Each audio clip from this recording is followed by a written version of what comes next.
I'm going to begin, Christoph, just by asking a bit of a boring question to begin with. But obviously, this being kind of quite a new sort of franchise, if you could just tell me a little bit about your character and how he fits into this world. No chance. Go see the movie. I can explain why I refuse. Okay. Because that's your job, not mine. My job was to play the character for you to see and for you to possibly form an opinion, and because you're a journalist, write about or report on. But if I did your job, would you do mine? I would do both. It's not... No one listens to me. People listen to you. That's the problem. No, they don't. They watch it because they paid for it, you know. I don't think an actor should talk about his character. Okay. Because it's kind of shooting himself in the knee a little bit, pulling the rug out from underneath himself.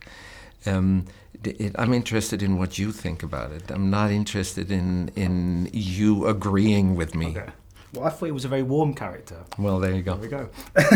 Which must have been quite nice to play in a big Hollywood sort of movie. So someone that's just very... usually, because a lot of the roles you've played, obviously, in the past, some of them have got sort of quite a nasty streak to them, sort of a dark undercurrent. But this character's just... There's almost a very paternal relationship between him and the lead. It must be, I guess, quite a tender sort of relationship. It must have been quite nice to explore that on screen. Well, first of all, yes. And second, I do what the script requires, you know, because it's one story, and I need to do what helps the story. I can't disagree because I consider my opinion superior, and say, well, I'd turn this into something else.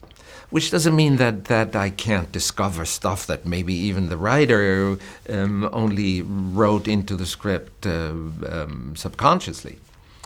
But it's still discovery of stuff that's there and not invention of stuff that isn't.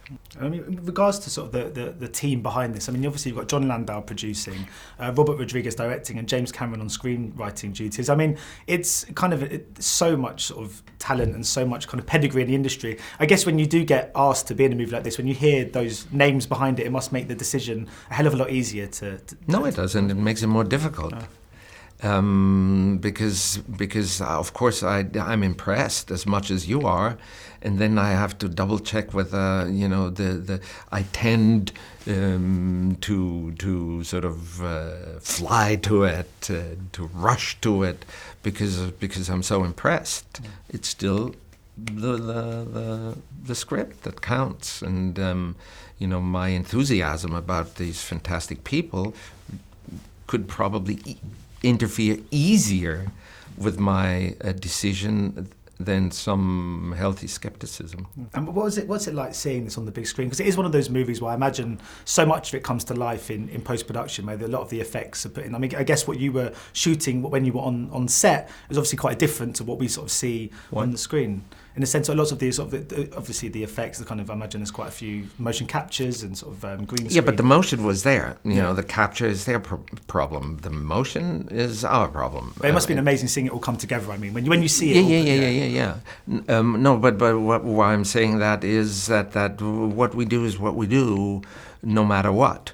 And what they capture then is their problem, and especially what they do with the captured data. That's insane.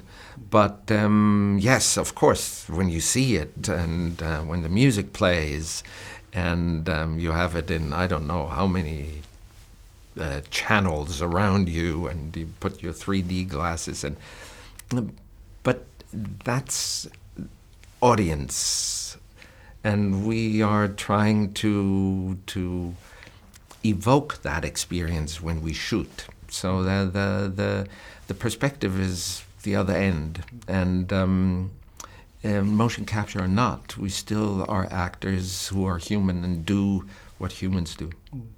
What's it like? I mean, obviously you've been in this industry for a number of years now.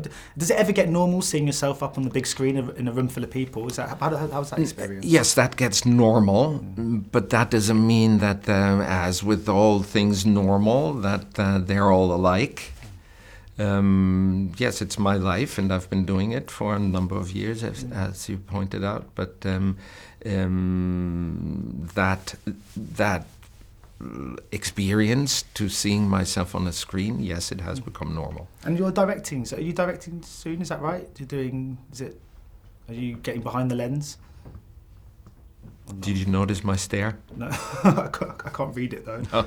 You're not, you are? Well, I can't talk about it. I don't know. Well, I was just going to say though, when you sort of do eventually, if you were to get around to sort of directing a piece for cinema, I guess you've worked with some of the greatest directors. I mean, Robert is another one, obviously, alongside people like Tarantino. When you are on set, do you find that you are sometimes even subconsciously learning from them, from what they do? Of course. Yeah. I mean, when I think when I stop learning, I think I should stop doing it. Ladies and gentlemen, you're watching Hey You Guys! Hey You Guys, huh? Hey You Guys. Is that from the Goonies? It is indeed, yeah. Nice. Hey